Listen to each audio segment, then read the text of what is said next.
Hello, NoHo first, and welcome to another episode of Come with the Light and Reveal, where every Wednesday we talk about one of the beautiful stained glass windows here in our sanctuary, our newly repaired sanctuary.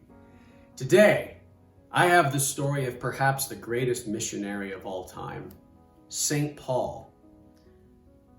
Paul did not start off as a follower of Jesus. If you remember from a few sermons ago, he actually started off as a persecutor of the church. Paul did not follow Jesus, nor did he study him during his earthly ministry.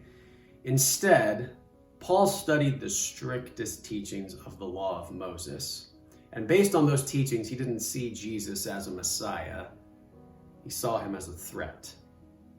And as such, Paul persecuted the early church and tried to destroy it in its infancy. And after his zealous persecutions of Christians in Jerusalem, he got permission to go do the same thing in Damascus. But on the road to Damascus, there was suddenly a bright light that blinded him. And Paul collapses to his knees. And in the midst of all this light, he suddenly hears the words of Jesus. And Christ says, "Why are you persecuting me?" Paul then follows instructions to go on to Damascus, where he meets Ananias. And as he learns the truth about Jesus, his sight is restored. And now Paul recovers as a dedicated Christian. And then he started spreading the word of Jesus with as much energy and fervor as he had once tried to destroy it and suppress it.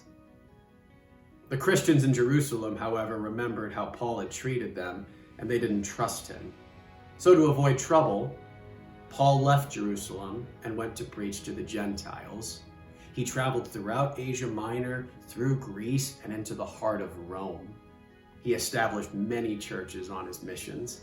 He sent letters to them too. He explained Christian beliefs and advised them how to solve problems and work harmoniously. In fact, most of the New Testament is made up of those letters that Paul wrote. It is the 13 letters and the book of Acts. Paul was responsible for spreading the message of Jesus into the Roman Empire, and those letters are the earliest writings of Christianity. Scholars believe that the strength of Christianity arose from Paul's work. Now, if you look up in the window, the staff that Paul holds in his right hand is a symbol of his broad, many travels.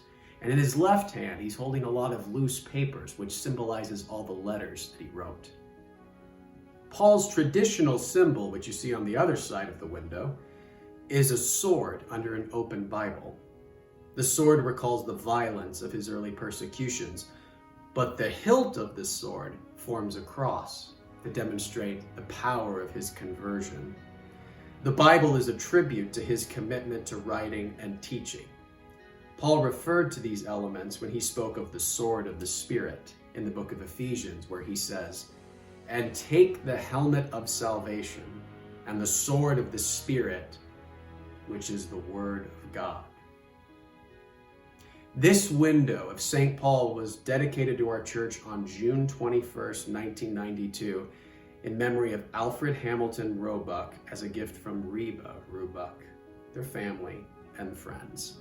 Thank you so much for joining me for another episode of Come with the Light and Reveal. I'll see you back here next Wednesday for another window and another story. God bless.